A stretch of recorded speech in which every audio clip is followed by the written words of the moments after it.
আজকের রেসিপি হলো লাউয়ের পায়েস। খুবই পুরাতন একটা রেসিপি। লাউটা দেখো একদম কচি কিন্তু নিতে হবে। এখানে আমি হাত দিয়ে মেপে দেখাচ্ছি 1 বিঘা সাইজের একটা লাউ আমি নিয়েছি, একদম কচি। এটা একটু কেটে নেব। প্রথমে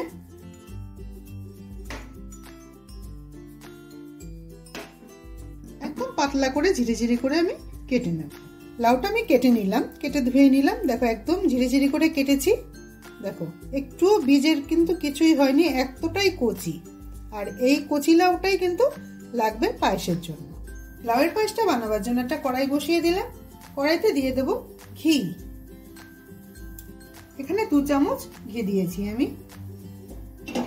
ঘিটা খুব বেশি গরম করব না, তাহলে কালো হয়ে যাবে। এর মধ্যে দিয়ে দেব কুচনো লাউটা।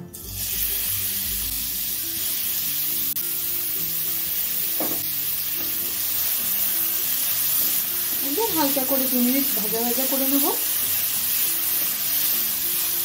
2 মিনিট নাড়তে নাড়তে কিন্তু লাউটার থেকে জল ছাড়া শুরু হয়ে গেছে, একদম সফট হয়ে গেছে।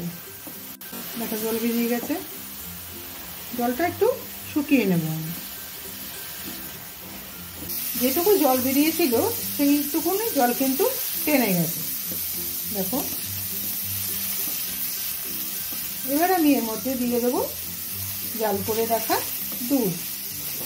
লাউয়ের পায়েসটা রান্না করার জন্য এখানে আমি ফুল ক্রিম দুধটা ব্যবহার করেছি।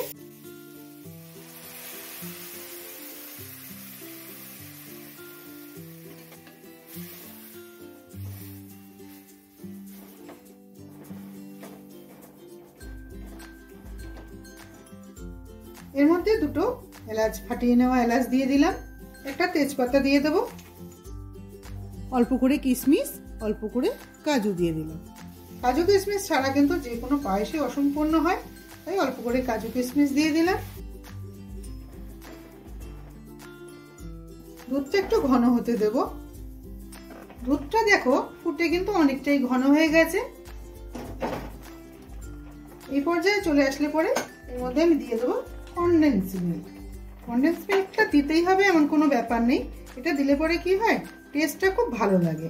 তোমরা আমল দুধও গুলে দিয়ে দিতে পারো। এই পায়েসটা পুরোটা যদি আমল দুধ দিয়েও করা যায়, সেটাতেও কিন্তু খেতে ভালো হয়। 2 চামচ দিয়ে দিলাম কনডেন্স মিল্ক। এই পায়েসটা খেতে কিন্তু বন্ধুরা খুবই ভালো লাগে। আর একাদশীর দিনেও কিন্তু চালের জিনিস খাওয়া যায় না, তোমরা কিন্তু এই পায়েসটা বানিয়ে খেতেই পারো। এই লাউয়ের পায়েসের সাথে সাথে কয়েকদিন আগে আমি বানিয়েছি নারকেল ফুলের পায়েস।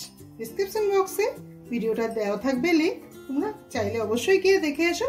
আশা করি তোমাদের খুব ভালো লাগবে। ওই পায়েসটা খেতেও কিন্তু দারুণ টেস্টি। পায়েসটা একদমই ঘন হয়ে এসছে। এবার অল্প করে আমি চিনি দিয়ে দেবো। যেহেতু কনডেন্স মিল্কটা খুব মিষ্টি হয়, এই জন্য একদমই অল্প পরিমাণে 2 চামচ দিয়ে দিলাম। বন্ধুরা ভিডিওটা ভালো লাগলে অবশ্যই এটা লাইক করে দিও। আর তুমি যদি আমার চ্যানেলে নতুন বন্ধু হয়ে থাকো, তাহলে একটা সাবস্ক্রাইব করে দিও। পায়েসটা দেখো একদম ক্ষীরের মতন হয়ে গেছে। এবার আমি নামিয়ে পরিবেশন করব।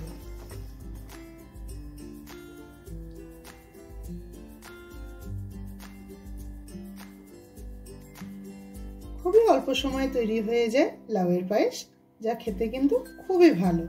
বন্ধুরা ভিডিওটা ভালো লাগলে অবশ্যই একটা লাইক করে দিও। দেখা হবে অন্য কোনো রেসিপি নিয়ে। সবাই ভালো থেকো।